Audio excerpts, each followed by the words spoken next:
ईरानी सेना के commander in chief ने अभी अभी अमेरिकी सैनिकों को मारने या पकड़ने पर नकद इनाम देने की घोषणा की है और अगर ऐसा करने वाली कोई महिला है तो इनाम की राशि दुगनी कर दी है। एक्सेस ऑफ ट्रूथ में आपका फिर से स्वागत है। मैं एमिली श्रेडर हूँ और रविवार को मेजर जनरल अमीर हतामी, जो इस्लामी गणराज्य की सेना के कमांडर इन चीफ है, उन्होंने घोषणा की कि कोई भी ईरानी जो किसी अमेरिकी सैनिक को पकड़ता या मारता है उसे $30,000 मिलेंगे और अगर ऐसा करने वाली कोई महिला है तो इनाम दोगुना होकर $60,000 हो जाता है। अब ये बात और भी हास्यास्पद हो जाती है जब आप ये सोचते हैं कि ईरानियों के पास तो रोटी या मांस खरीदने के लिए भी पैसे नहीं है, फिर भी इसे जनता के सामने एक तरह के देशभक्ति क्राउड फंडिंग अभियान के रूप में बेचा जा रहा है ताकि किसी अमेरिकी को गोली मारी जा सके। सच में मुझे फिर से बताओ कि ये अमेरिका को कैसे प्रभावित नहीं करता। ये वही आदमी है जो ईरान की पूरी सेना का नेतृत्व करता है और वो सार्वजनिक रूप से अमेरिकी नागरिकों की जान की कीमत लगा रहा है।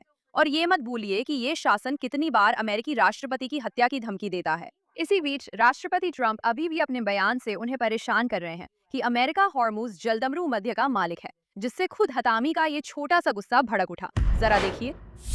अमेरिका का अपराधी कहता है कि मैं होर्मुज जलडमरू मध्य को अपनी जमीन का हिस्सा बनाना चाहता हूं।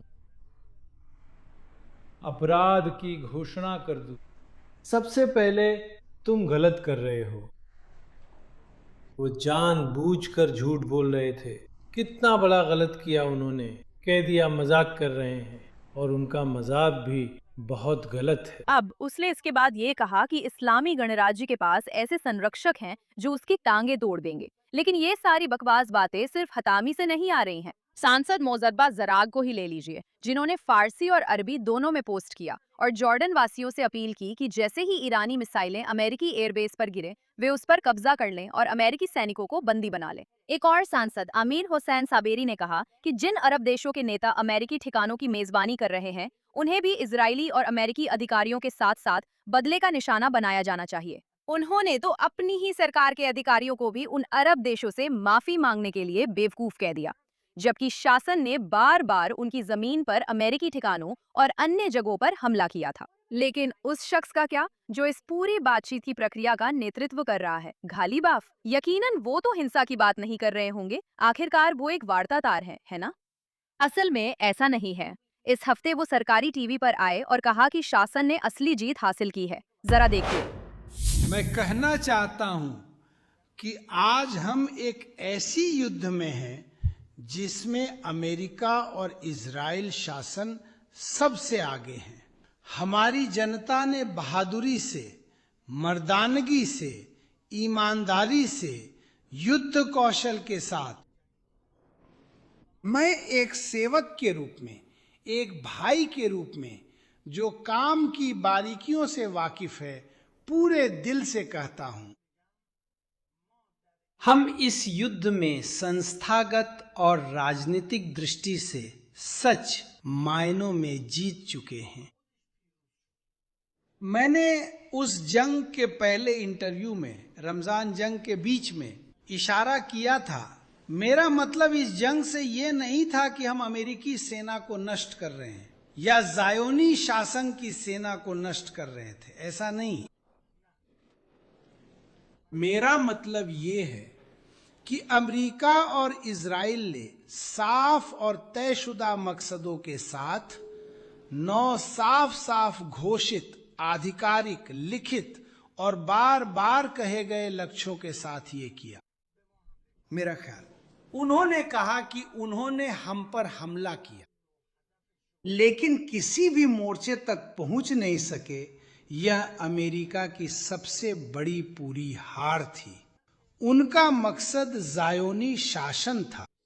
ये सच में ऐसा नहीं लगता कि कोई समझौता करना चाहता है। बस कह रही हूँ, शायद किसी को अमेरिकी राष्ट्रपति को बता देना चाहिए। मैं आपको याद दिला दूं कि ये वही आदमी है जिसने पिछले हफ्ते एक्स पर ट्रंप का मजाक उड़ाया था, उनकी कूटनीति को बार बार नाटक बताया था और उन पर धमकाने, झूठे वादे करने और फेक न्यूज फैलाने का आरोप लगाया था। और फिर जब ट्रंप ने नियोजित हमले को रोक दिया और उसकी जगह होर्मुज पर समझौते की बात करने लगे, तो घालियेव ने दावा किया कि ट्रंप ने पीछे हटने का फैसला इसलिए किया क्योंकि वो राष्ट्रपति के दिमाग में घुस गए थे। जरा देखिए। उन्होंने होर्मुज जलडमरू मध्य को खोल दिया। कर देंगे। और जब मैंने ईरान को देखा तो मैंने उसे रोक दिया। मैंने कहा कि इस पर हमारा कोई समझौता नहीं। और जब मैंने ये देखा तो मैंने उसे रोक दिया। मैंने कहा कि इस पर हमारा कोई समझौता नहीं है। मैंने मध्यस्थों से कहा कि अगर ये ट्वीट अभी नहीं हटाया गया तो हम हमला करेंगे।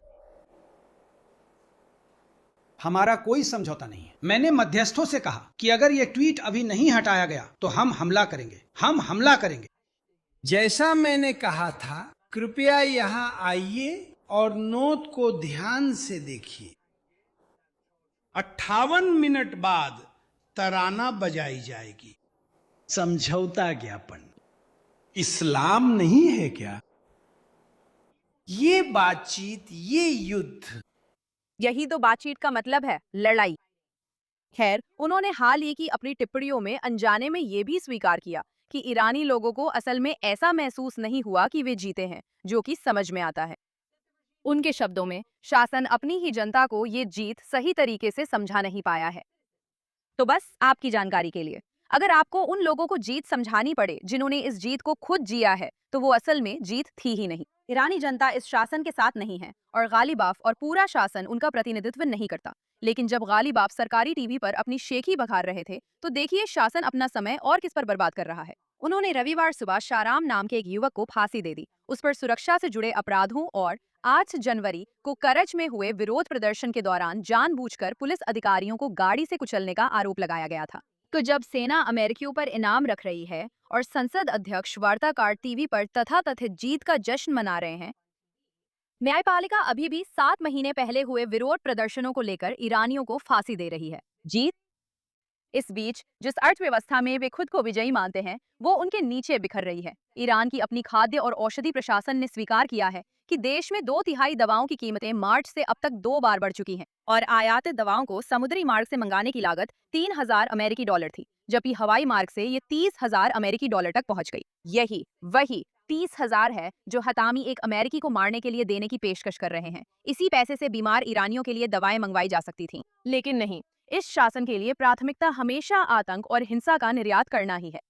ईरान में आर्थिक स्थिति विनाशकारी है। लोग एक समृद्ध देश में भी रोटी खरीदने में असमर्थ है। इसी तरह ईरान में इस समय ईंधन की इतनी कमी है कि वो प्रीमियम पेट्रोल आयात कर रहा है और उसे अपनी ही ऊर्जा एक्सचेंज पर पिछले नवंबर से भी ज्यादा दामों पर बेच रहा है, जबकि ये देश दुनिया के सबसे बड़े तेल भंडारों में से एक पर बैठा है। फिर से जीत? एक ऐसा शासन जो अपने ही लोगों के लिए गैस, दवा या यहाँ तक कि खाना भी नहीं जुटा सकता, फिर भी उसके पास अमेरिकी सैनिकों के सिर पर इनाम रखने के लिए समय और पैसा दोनों है। और उसके संसद सदस्य ऐसे हैं जो अमेरिकियों को बंधक बनाने की मांग करने को तैयार हैं। और संसद अध्यक्ष के रूप में वो राज्य टीवी पर जाकर उस देश पर जीत का दावा करने को तैयार हैं जिसे वे धमका रहे हैं। यहाँ तक कि जब ईरानी लोग परेशान हैं और इसमें खुद ब खुद कुछ भी नहीं बदलता। नाकाबंदी को बनाए रखना चाहिए, चाहे वो कितनी भी दर्दनाक क्यों ना हो, और शासन को बिना किसी सौदे या वित्तीय राहत के जिम्मेदार ठहराया जाना चाहिए ताकि उसे अस्तित्व में बने रहने का मौका ना मिले। अब एक चिंताजनक प्रवृत्ति जो लगातार बढ़ रही है, और मैं ये स्पष्ट करके शुरू करना चाहती हूँ कि ये अब सिर्फ यहूदियों की समस्या नहीं है। ये हर उस स्वतंत्र समाज के लिए एक चेतावनी है जो इस तरह के व्यवहार को नजरअंदाज कर देता है। पिछले कुछ हफ्तों में हमने देखा है कि इजरायलियों और यहूदियों पर शारीरिक हमलों की एक लहर पूरी दुनिया में फैल गई है। सबसे पहले थाईलैंड में क्या हुआ जब वहां एक बार में इजरायली थे, ये देखिए। उत्तर अफ्रीकी मूल के फ्रांसीसी पर्यटकों के एक समूह ने उन्हें हिब्रू में बात करते सुना और तुरंत उन पर हमला करना शुरू कर दिया, कहते हुए तुम इजरायली हो। ये कोई सवाल नहीं था, बस सीधा आरोप था। इजरायली लोग पीछे के दरवाजे की ओर भागे, लेकिन वो बंद मिला और फिर उन्होंने खुद को उस जगह के बाथरूम में बंद कर लिया। उन पर हमला करने वालों ने फिर भी दरवाजा तोड़ दिया और यहाँ तक कि बार के अपने सुरक्षा गार्ड भी इसमें शामिल हो गए और डंडों से इजरायली लोगों को बेरहमी से पीटने लगे। अब गवाहों का कहना है कि भीड़ चिल्ला रही थी, इत्तिबा अल यहूद, यानी यहूदियों का कत्ल करो, और साथ ही फ्री फिलिस्तीन के नारे भी लगा रही थी। उनमें से एक युवक की पसलियां, जबड़ा, दांत और उसकी पीठ की एक कशेरुका टूट गई थी। सिर्फ कुछ हफ्ते बाद थाईलैंड के अगला द्वीप पर एक 62 साल की मां और उनकी 23 साल की बेटी ट्रैकिंग कर रही थी। तभी एक आदमी उन पर टूट पड़ा और मां का कान काट लिया और उसे तब तक पीटा जब तक वो बेहोश नहीं हो गई। जब बेटी ने अपनी मां को बचाने की कोशिश की तो उसे भी पीटा गया। दोनों को सर्जरी की जरूरत पड़ी। ऐसी कई घटनाएं हुई हैं जिनमें पिछले हफ्ते थाईलैंड के एक चिड़ियाघर में एक इजरायली पर्यटक और एक बच्चे को प्रवेश से मना कर दिया गया और फिर इजरायलियों को फिर सिर से जोरदार टक्कर मारी गई। देखिए। अरे अरे अरे अरे, ठीक है, हम जा रहे हैं क्योंकि हम ठीक हैं। ठीक है, सच में। आपका नाम क्या है? हमने यहाँ आपके साथ कुछ भी नहीं किया है। अरे अरे, ठीक है, सच में तुम्हारा नाम क्या है? ठीक है, हम जा रहे हैं। लेकिन हे ठीक है हम जी रहे हैं हम जी रहे हैं। बाय।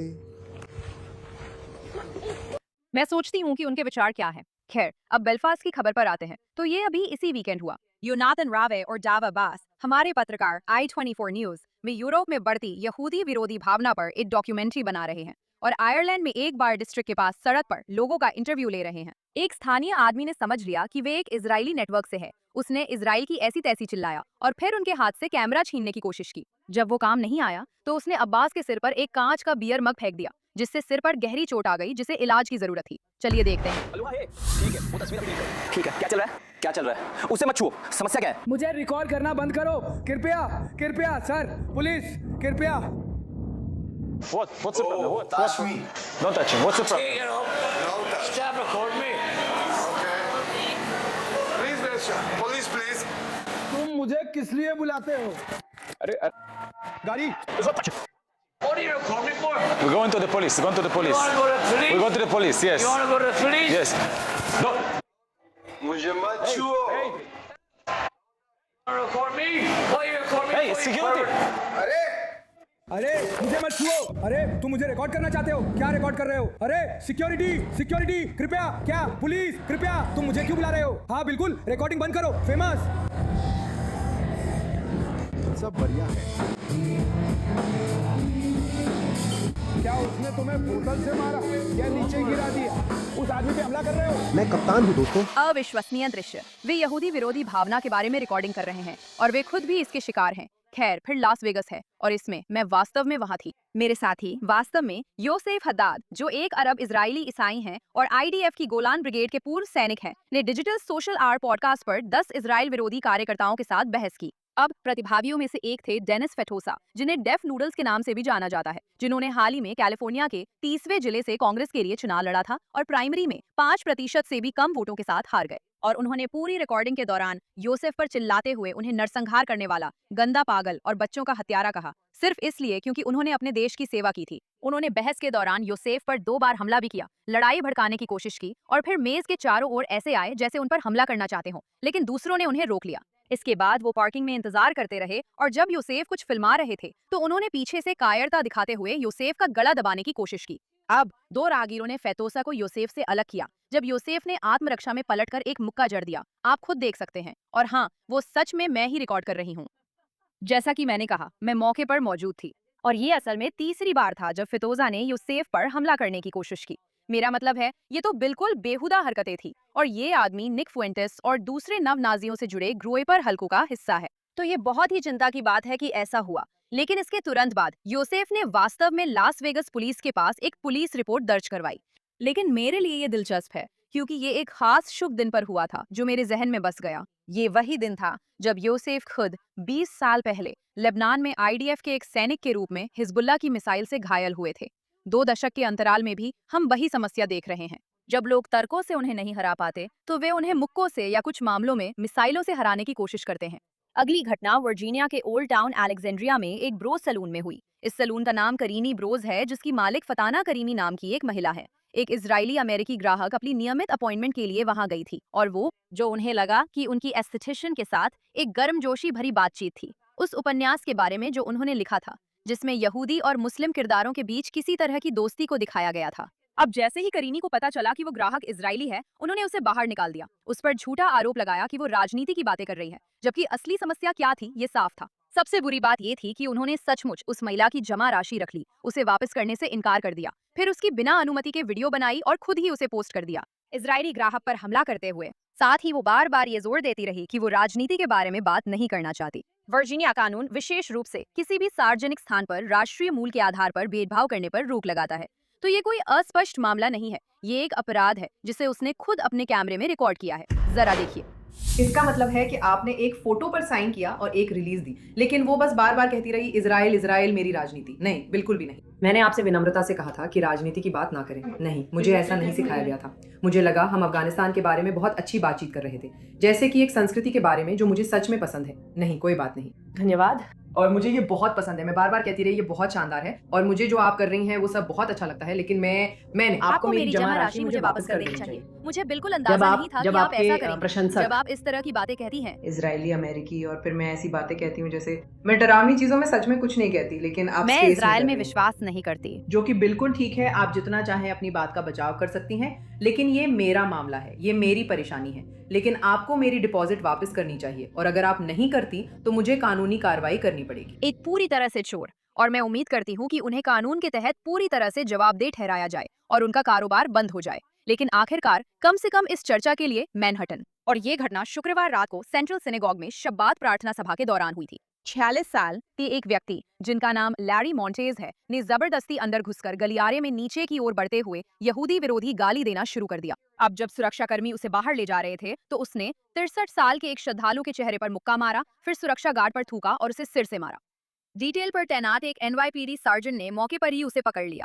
मॉन्टेज पर अब घृणा अपराध के रूप में हमले के 2 आरोप और घृणा अपराध के रूप में संपत्ति को नुकसान पहुंचाने का एक आरोप लगाया गया है। इन दृश्यों पर एक नजर डालें।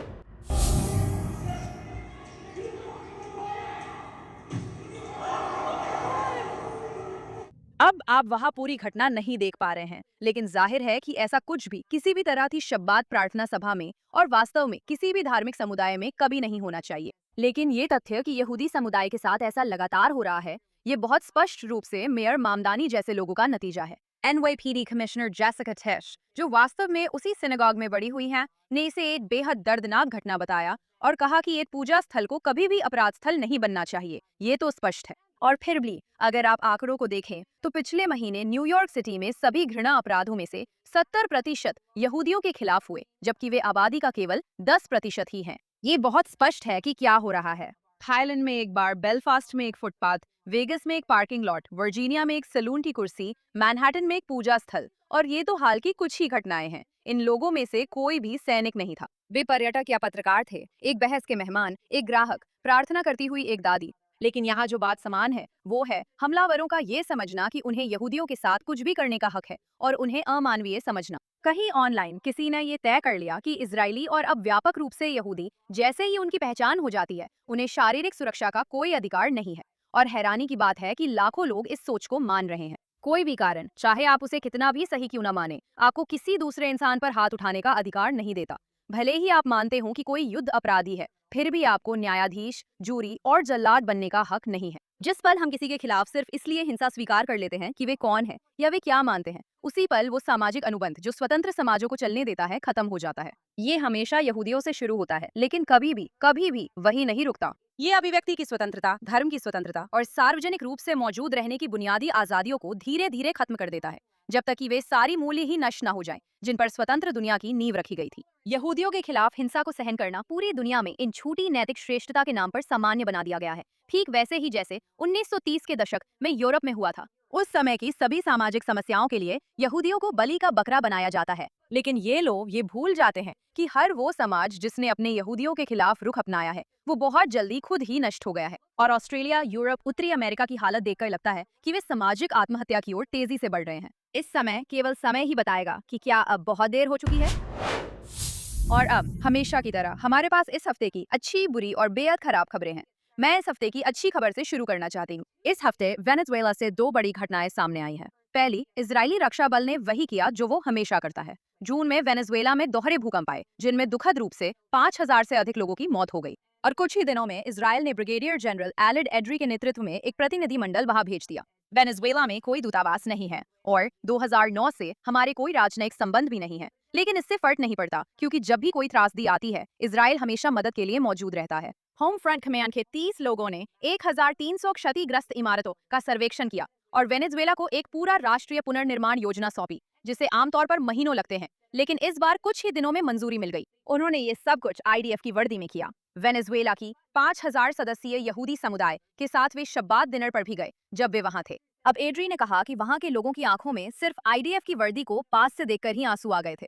इसके बाद वेनेजुएला के मुख्य रब्बी इसाक कोहेन ने एक पत्र सीधे रॉड्रिगेज को सौंपा, जिसमें इजरायल और वेनेजुएला के बीच राजनयिक संबंधों की वापसी की मांग की गई थी। और एक दिन बाद ये हो गया। इजरायल और वेनेजुएला ने 2009 के बाद पहली बार कॉन्सुलर संबंधों को बहाल किया, जो दोनों देशों के बीच समन्वय का एक माध्यम है।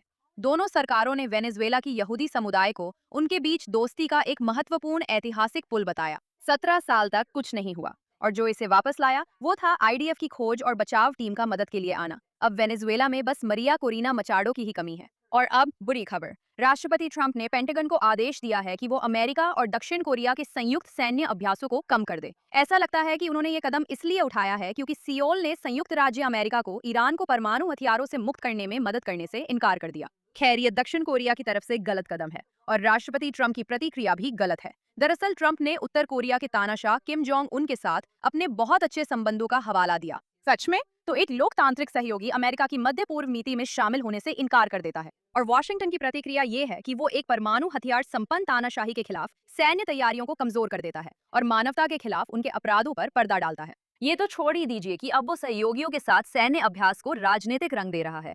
याद दिला दूं, उत्तर कोरिया ने अभी बैलिस्टिक मिसाइल परीक्षण फिर से शुरू कर दिए हैं। उसके सैनिकों ने अब यूक्रेन में रूस के लिए लड़ते हुए युद्ध का अनुभव हासिल कर लिया है और किम अपना परमाणु शस्त्रागार लगातार बढ़ा रहा है। साथ ही दक्षिण कोरिया, जापान और संयुक्त राज्य अमेरिका को धमकी भी दे रहा है। तो अमेरिका के हित में दक्षिण कोरिया का समर्थन करना क्यों जरूरी है? सबसे पहले ये गठबंधन परमाणु युद्ध को रोकता है। अमेरिकी सैनिक और संयुक्त सैन्य अभ्यास जैसे कि वह जो अभी चल रहा है, जिसे ट्रंप रद्द करना चाहते हैं, किम जैसे लोगों को दक्षिण कोरिया या क्षेत्र में अमेरिकी सेनाओं और सहयोगियों पर हमला करने से पहले 2 बार सोचने पर मजबूर कर देते हैं। दूसरा, दक्षिण कोरिया एक प्रमुख लोकतांत्रिक, आर्थिक और तकनीकी साझेदार है। ये सेमीकंडक्टर, बैटरियों, शिप बिल्डिंग और उन्नत निर्माण के लिए अमेरिकी सप्लाई चेन का केंद्र है। उसकी सुरक्षा सीधे अमेरिकी अर्थव्यवस्था को प्रभावित करती है।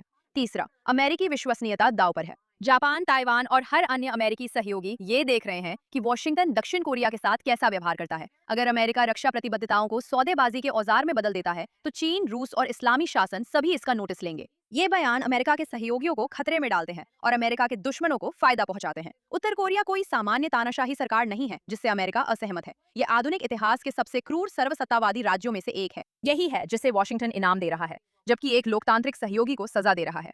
उत्तर कोरिया राजनीतिक कैदियों के लिए ऐसे शिविर चलाता है जहां शासन हत्या, यातना, बलात्कार, दास्ता, जानबूझकर भुखमरी, जबरन गर्भपात और शिशु हत्या जैसे अपराध करता है। ये कई पीढ़ियों तक सामूहिक सजा देने की प्रथा अपनाता है, यानी किसी व्यक्ति को उसके माता पिता या किसी रिश्तेदार के कथित राजनीतिक अपराध के कारण कैद या प्रताड़ित किया जा सकता है। बच्चे उन अपराधों की सजा भी भुगत सकते हैं जो उन्होंने कभी किए ही नहीं। ये जानबूझकर अपनी ही जनता को अलग थलग और भूखा रखता है, जबकि अपने संसाधनों को परमाणु हथियारों, बैलिस्टिक मिसाइलों और किम वंश के लिए भव्य जीवन शैली पर खर्च करता है। अनगिनत उत्तर कोरियाई लोगों को विदेशी मीडिया देखने या भागने की कोशिश करने के लिए फांसी दी गई है या श्रम शिविरों में भेज दिया गया है, लेकिन डोनाल्ड ट्रंप उनके उत्पीड़क के दोस्त है तो सब कुछ ठीक है।